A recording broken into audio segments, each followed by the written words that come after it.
সমাজে ছেলে মেয়ে অবৈধ সম্পর্ক করে মেয়েটি অন্তঃসত্ত্বা হয়েছে, ওই সমাজের ইমাম সাহেব তাদের বিবাহ পড়িয়ে দিয়েছেন।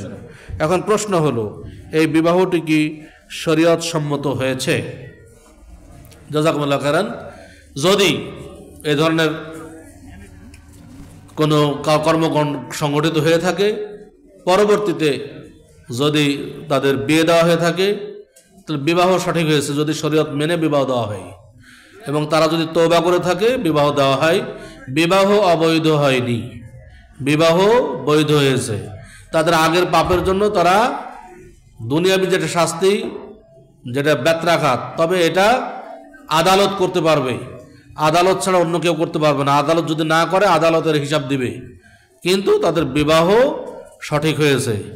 তবে এক্ষেত্রে একটা বিষয় লক্ষ্য করা উচিত, সেটা জেনা হোক আর যাই হোক, যেহেতু জেনা করেছে, অতএব তাদের কমপক্ষে এক হায়েজ পর্যন্ত, একবার হায়েজ হয়ে পবিত্র হওয়া পর্যন্ত অপেক্ষা করার পরে তাদের বিবাহ দেওয়া উচিত।